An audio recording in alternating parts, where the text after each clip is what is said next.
Hello students, welcome to DK math academy. আজকে আমরা probability PYQ on complex analysis এটা study করছিলাম already.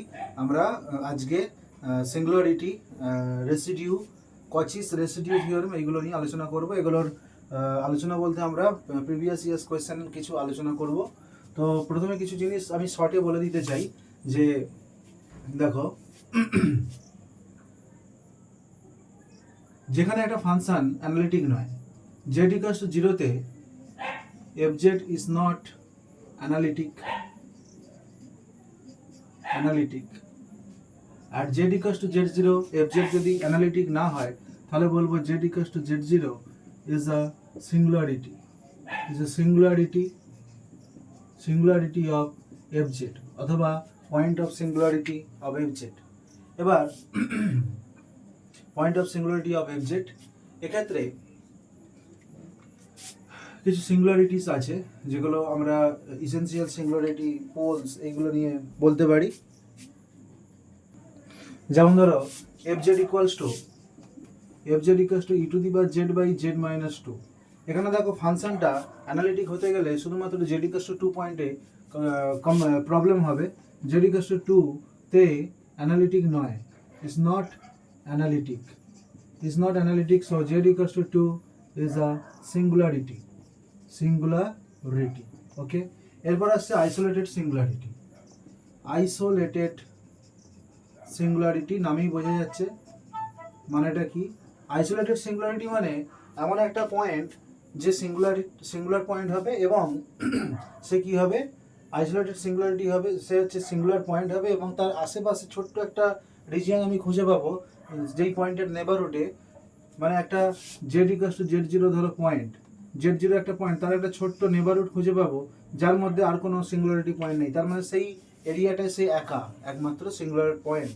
So সেই সিঙ্গুলার পয়েন্টকে আমরা বলবো আইসোলেটেড সিঙ্গুলারিটি। যেমন ধরো fz, এই ফাংশনটাই যদি বলি, দেখো z equals to 2 একমাত্র সিঙ্গুলার পয়েন্ট, এটা হচ্ছে আইসোলেটেড সিঙ্গুলারিটি। ওকে, বা ধরো fz equals to, সাপোজ ধরো sin z by z minus 1 into z minus 2, তাহলে এখানে দেখো 1 z equals to 1 R z equals to 2 এতে তো সমস্যা। এইগুলো হচ্ছে পয়েন্ট অফ সিঙ্গুলারিটি। এবং 1 কে ঘিরে যদি আমি একটা হাফ রেডিয়াসের যদি সার্কেল নিই, দেখো 2 এখানে আছে, 2 একটা হাফ রেডিয়াসের সার্কেল, তাহলে দেখো 1 এর এই সার্কেলটায় আমি আর কোনো সিঙ্গুলারিটি পাচ্ছি না। এক্ষেত্রে 2 এর হাফ রেডিয়াসের সার্কুলার নেবারহুড নিলে আর কোনো সিঙ্গুলারিটি পাচ্ছে না, তাহলে এগুলো হচ্ছে আইসোলেটেড সিঙ্গুলারিটি। আর ধরো সাপোজ ধরো নন আইসোলেটেড সিঙ্গুলারিটি,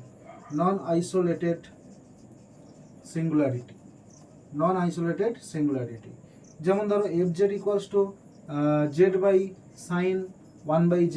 তো এখানে সিঙ্গুলারিটিগুলো কীভাবে পাবো না, sin 1 by z সমান 0 করে দাও, সেখান থেকে 1 by z equals to n পাই, সেখান থেকে z equals to 1 by n পাই, যেখানে n হচ্ছে যে কোনো ইন্টিজার। দেখো n টেন্স টু ইনফিনিটি হলে 1 by n পাই পয়েন্টগুলো কী হবে, 1 by n পাই পয়েন্টগুলো টেন্স টু 0 হবে এবং এদের ঘনত্ব বাড়বে 0-র কাছাকাছি। তার মানে 0-র কাছাকাছি এরা অসংখ্য সিঙ্গুলার পয়েন্ট আমরা এরকম পাবো 1 by n পাই এর মতো দেখতে।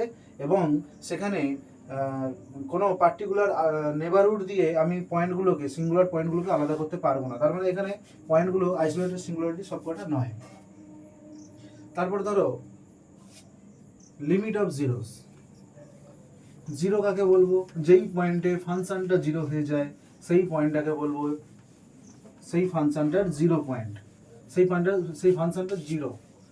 একটা ফাংশন ধরো fz ইকুয়াল টু যদি 0 হয়ে যায়, সেই সমস্ত জেডকে ধরো f অফ z0 সমান 0, তাহলে z0 কে আমরা কি বলবো, 0 অফ fz হলো। এখানে লিমিট পয়েন্ট অফ জিরোস, এরকম যত জিরো পাবো একটা ফাংশনে, তার লিমিট পয়েন্ট সে কি হবে, isolated singularity. Limit point of poles কি বলবো, তাকে সেটা হবে নন আইসোলেটেড সিঙ্গুলারিটি। এবার এখানে সিঙ্গুলারিটি বলতে কি বোঝাচ্ছে না, fz কে আমরা summation an z minus a whole to the power n, n সমান 0 to infinity, plus bn into z minus z zero whole to the power minus n summation n equals to 1 to infinity. এরমভাবে লিখতে পারি, এরমভাবে লিখতে পারি, তাই তো? এরমভাবে লিখতে পারি।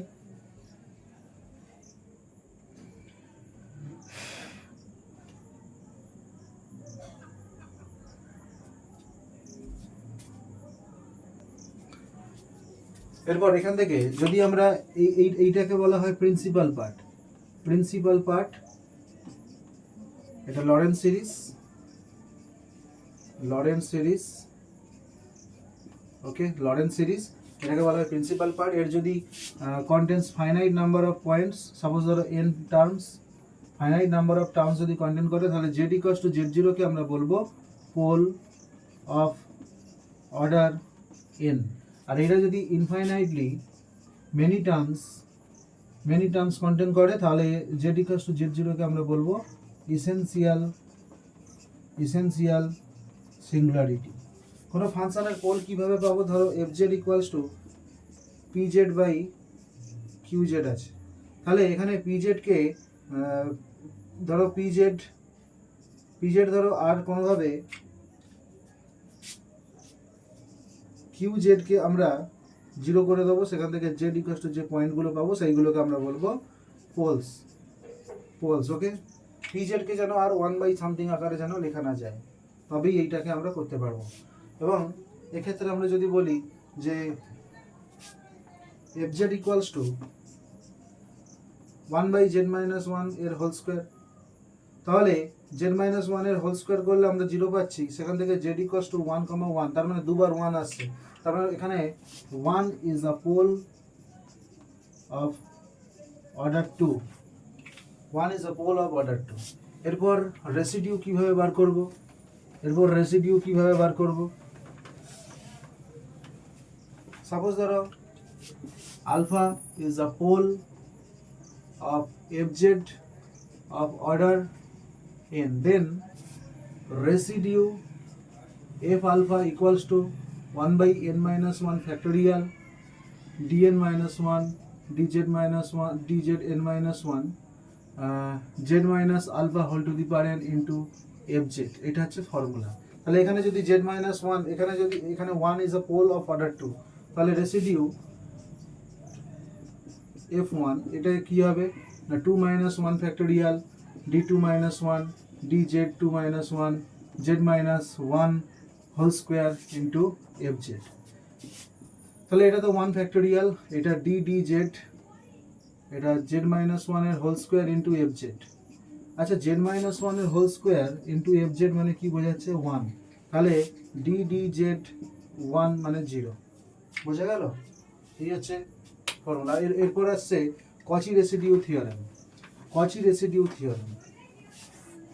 ধরো একটা নির্দিষ্ট স্মুথ সার্কেলের ওপর ক্লোজ কন্ট্রোলের মধ্যে একটা ফাংশন এফজেড এর কিছু পোল আছে, আলফা 1 আলফা 2 এরকম করে আলফা n, তাহলে integration over c f z d z, control integration f z d z over c, সেটা সমান কি হবে? 2πi ইন্টু এই রেসিডিউগুলোর যোগফল। আর এন মানে কি? আর আই মানে হচ্ছে রেসিডিউ এফ আলফা আই, তাহলে আর ওয়ান মানে কি? Residue f alpha 1, R two মানে কি? Residue f alpha 2। এইভাবে এদেরকে রেসিডিউগুলো যোগ করে দেবো, তার সাথে 2πi গুণ করে দেবো, ইন্টিগ্রেশনের মান পেয়ে যাব। এবার আমরা অঙ্কতে চলে যাব। দেখো এখানে একটা ফাংশন তোমাকে বলা হচ্ছে find the nature of the pole at z equals to 0 for the function fz equals to e to the power 1/z। তা আমরা জানি যে principal part e to the power 1/z সমান আগে কি হবে না 1 plus 1/z plus 1/z into 2 factorial plus 1/z cube 3 factorial, এইভাবে এর বাড়তেই থাকছে। এই যে 1/z এর পাওয়ার, মানে এখানে আমরা কি লিখছি? 1 plus z minus 0 whole to the power minus n summation n equals to 1 to infinity। এই যে জিনিসটা, এই জিনিসটা শেষ হচ্ছে না, অর্থাৎ এই প্রিন্সিপাল পার্ট এটা অসংখ্য টার্ম অবধি ইনফিনিটি অবধি চলতে থাকছে। তার মানে জেড ইকুয়ালস টু 0 এখানে কি হবে, ইসেনশিয়াল সিঙ্গুলারিটি। যদি এরকম একটা পয়েন্ট দেওয়া হয়, ধরো ই টু দি পাওয়ার 1/z, বা ধরো এরকম 1/z² ইন্টু সাইন জেড, তাহলে 1/z², z minus z cube by factorial 3 plus z to the power 5 by factorial 5 minus z to the power 7 by factorial 7 plus dot dot dot. এখানে 1/z² গুণ করলে 1/z plus minus z by factorial 3, এরপর সব positive পাওয়ার আসবে। দেখো এখানে principal part যেটা ছিল সেটা হচ্ছে z minus alpha whole to the power minus n bn summation n equals to 1 to infinity. তারপর এখানে মেন পার্টটা ছিল পজিটিভ পার্ট। দেখো এই জিনিসটা দেখো, এটা হচ্ছে z মাইনাস আলফা আর নেগেটিভ পাওয়ার, কারণ এইটাকে তো আমি লিখতে পারি এইভাবে z minus alpha whole to the power n 1/z minus alpha whole to the power n। ওই জন্য z মাইনাস আলফার যে নেগেটিভ পাওয়ার নিয়ে যে টার্মগুলো সেগুলোকে নিয়ে বলা হচ্ছে প্রিন্সিপাল পার্ট। এখানে এর প্রিন্সিপাল পার্ট দেখো, এর প্রিন্সিপাল পার্ট শুধুমাত্র একটা টার্ম আছে, তার মানে এটা কি হবে, একটাই টার্ম কন্টেন্ট করছে। তার মানে z equals to 0 is a pole of order 1। কি বলেছিলাম, প্রিন্সিপাল পার্ট যদি n সংখ্যক টার্ম কন্টেন্ট করে, তাহলে z ইকুয়ালস টু আলফা, ওই পয়েন্টটা হবে পোল অফ অর্ডার n, তাই তো, order n।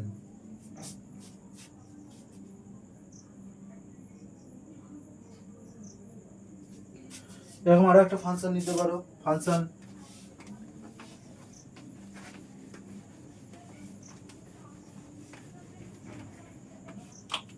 fz equals two E two the power z minus 1/z minus 1। দেখো 1/z মাইনাস 1 থাকলো, এখানে z ইকুয়ালস টু 1 পয়েন্টটা আমরা নেচারটা ফাইন্ড করব। তাহলে 1 plus 1/z minus 1 plus 1 by factorial 2z minus 1 এর whole square plus 1 by factorial 3z minus 1 এর whole cube plus dot dot dot.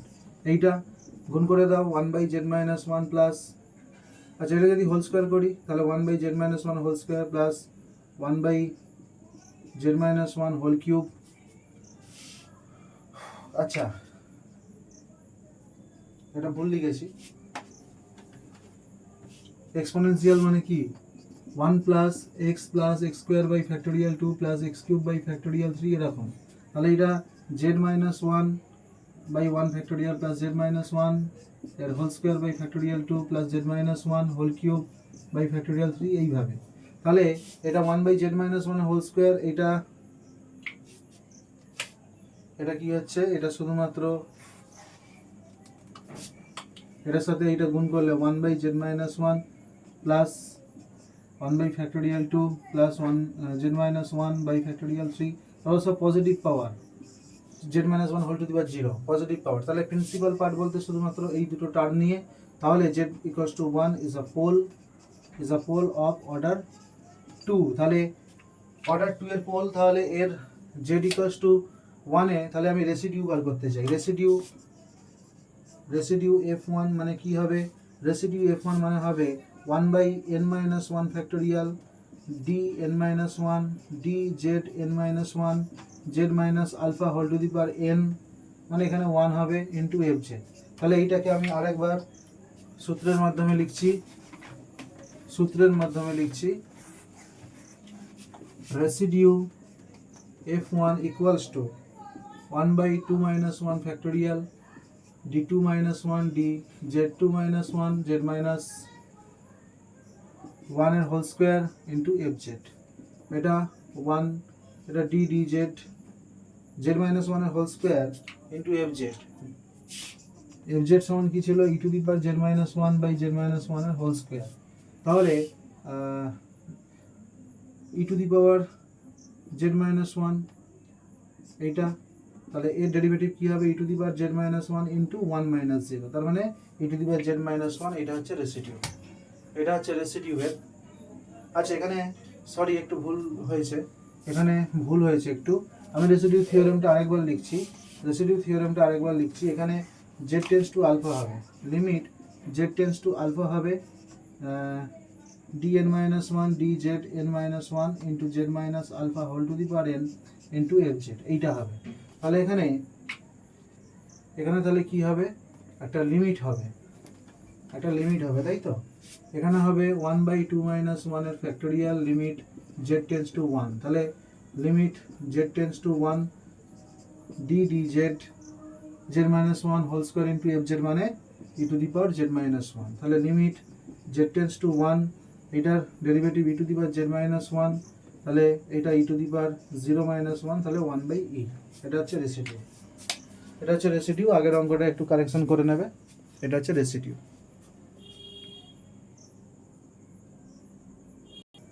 এবার ধরো এইটা দিয়ে আমি কচিস রেসিডিউ থিওরেম কাজে লাগাতে চাই,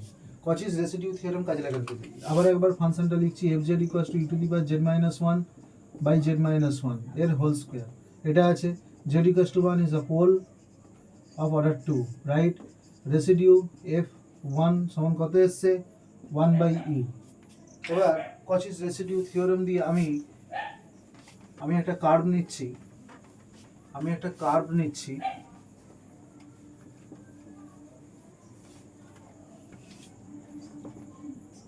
z minus 0 equals to 2, তাহলে সার্কেলের মধ্যে z equals to 1 পড়ছে, আমাকে বলা হচ্ছে যে এই কন্ট্যুর ইন্টিগ্রেশনের মানটা বের করো। তাহলে এইটা সমান আমি কচিস রেসিডিউ থিওরেম অনুযায়ী লিখতে পারি, এর শুধুমাত্র পোল আছে, এর পোল বলতে শুধুমাত্র 1 আছে, অর্ডার 2 আছে, রেসিডিউ হচ্ছে এইটা। আমি এটা সমান লিখতে পারি 2πi ইন্টু রেসিডিউ f1 অর্থাৎ r1, তাহলে 2πi ইন্টু 1/e অর্থাৎ 2πi/e, এটাই হচ্ছে ইন্টিগ্রেশনের ভ্যালু। বোঝা গেল? তো আজকে এই অবধি থাকলো, নেক্সট ক্লাসে আমরা আরও এই ধরনের কোয়েশ্চেন আলোচনা করব। তো আজকে এই অবধি থাকলো, এখানেই টাটা।